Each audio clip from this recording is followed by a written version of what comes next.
Hey everybody, this is Surex Gaming, and welcome back to the channel, and another Mortal Kombat 1 kind of discussion slash vent video. Just kind of wanted to talk a bit about the content situation in Mortal Kombat 1, and just, draw some comparisons to MK11, which is a much older game, and just ask what the hell's going on with the content. For reference, Mortal Kombat 1 at the time of recording this video has been out for about 2.5 months, coming up on 3 months now actually, and we are 1 day away from the second DLC character, which will be Quan Chi, and when he launches we will also maybe see if he comes with any skins and stuff like that, but just kind of wanted to look at where we're sitting now, what we have, what it's cost compared to MK11. For reference, by this time in MK11's life cycle, we also were coming up on the release of our second DLC character, Nightwolf, and we had at least 2 skin packs, potentially a third. Each skin pack in MK11 came with free skins. They were like $10. Same with MKX, every time a character released, the skin pack came out with them. Also costs maybe less than $10, I can't remember exactly, but $10 is the kind of price point we're setting. In MK11 and MKX, you got, roughly free skins for 3 different characters. In MK11, there was also a bonus 4th skin for the combat pack. Depending on which, pack was released, you got a special skin for Sonya, there was one for Cassie, and each of those free DLC skins that you got came with 10 shaders each. I said free, the number free, not free as in free of charge.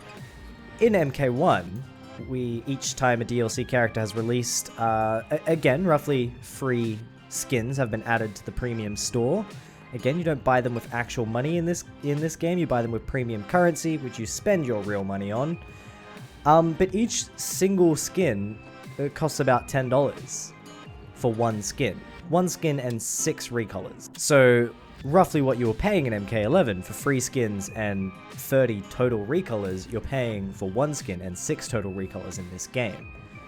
And if we rewind a little bit, let's talk about the base, what MK1 launched with. MK1 launched with 23 characters who all had 2 skins available at launch. 2 skins, that's their standard and their Union of Light skin. And both of those skins have 6 shaders. All of this unlocked through the character mastery system, which is total bullshit, but we've already spoken about that in 2 videos now, so we'll ignore that. Mortal Kombat 11, when it launched, had 24 to 25 characters, including the pre-order bonus.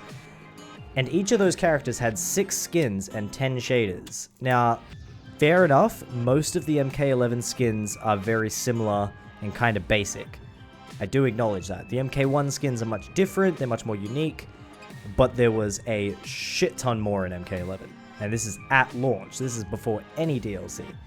There's also the gear as well. MK1 has just significantly less gear options for all characters. In the last game that they released, Kitana could customize her mask and her fans. But in this game, she can only customize her fans. Her mask is locked to whatever skin she's wearing. There's also no returning gear pieces, like in MK11, Sub-Zero had access to his MK9 and his MKX masks as pieces of gear, and each time they added a DLC outfit, like Deception Sub-Zero, it added the Deception Sub-Zero mask. None of those are in this game. There's no returning iconic gear pieces. Whenever a DLC skin has been released, they have added a gear piece that, looks like it goes with it, like the Deadly Alliance Sub-Zero. But so many of these, classic looks for the characters are all missing completely. Every character in Mortal Kombat 1 does have a 3rd skin in the base roster. All of them. And this is their Order of Darkness skin. But at the moment, at the time of recording this, we can only unlock 6 out of 23 Order of Darkness skins. That's only 6 that have been available. For Baraka, Geras, Shao, Sindel, you can buy Sindels. You can also get Natara's because of her season. And you can get Scorpions. Those are the only 6 you can get, not including the, the shaders for Shang Tsung, and, you get some of the Order of Darkness skins, but it's the Natara Blood version or whatever. There's also several story mode exclusive skins. Kitana has one, Havik has one, Kung Lao has one, Raiden, Kenshi, Johnny, and Natara. They all have story exclusive skins, and currently only Havik, Kitana, and Kenshi's have been released.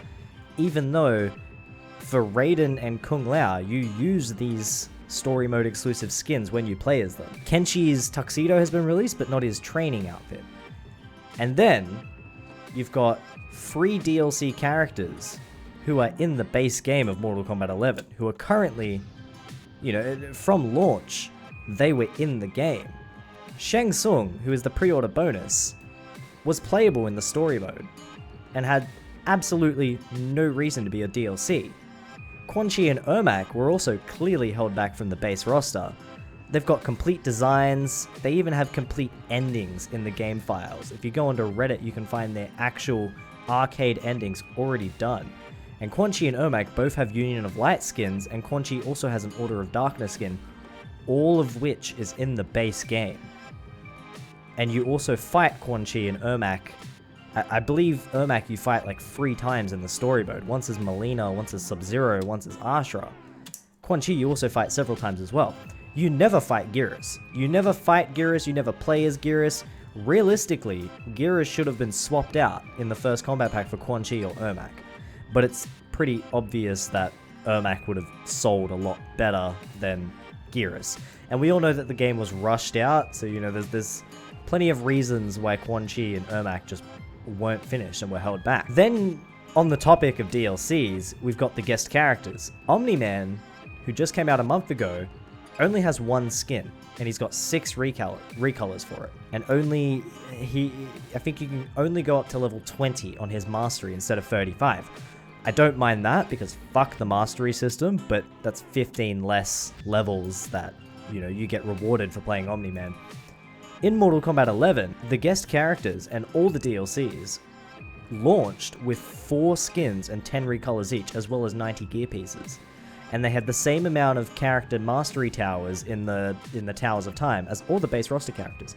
And this was as they released. They never got any extra skins added post-fact.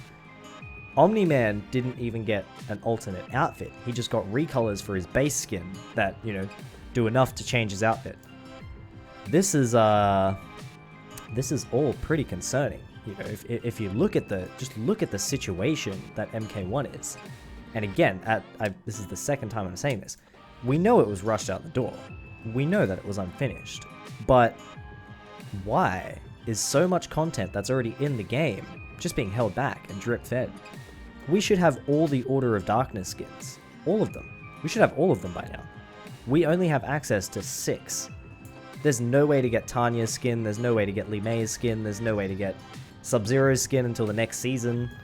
And each time a season comes out, which is, you know, about a month and a half, they only release 2 Order of Darkness skins? That's insane. As well as Ermac and Quan Chi. Quan Chi is releasing, 3 months after the game comes out? Why was he not in the game if he's one of the most important characters in the story? He's one of the primary antagonists. It just all feels like we're kind of being milked a bit, you know, each character has 2 base skins, but immediately you can purchase a $10 skin for Sindel. All of that stuff was in the premium store on launch for you to purchase, but so much stuff that should be included in the game is just gone completely.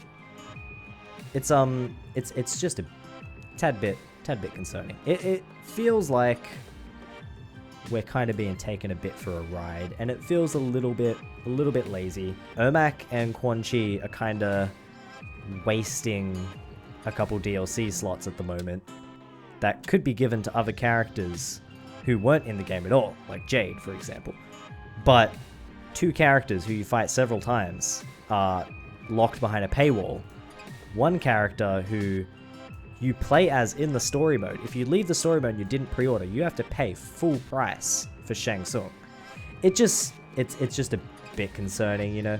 I feel like NRS kind of needs to step up their game with these skins. Stop releasing the $10 skins. Start releasing $10 skin packs. But yeah, let me know down below if you guys are also frustrated with the drip-fed content and kind of just the nature that this game seems to be adopting.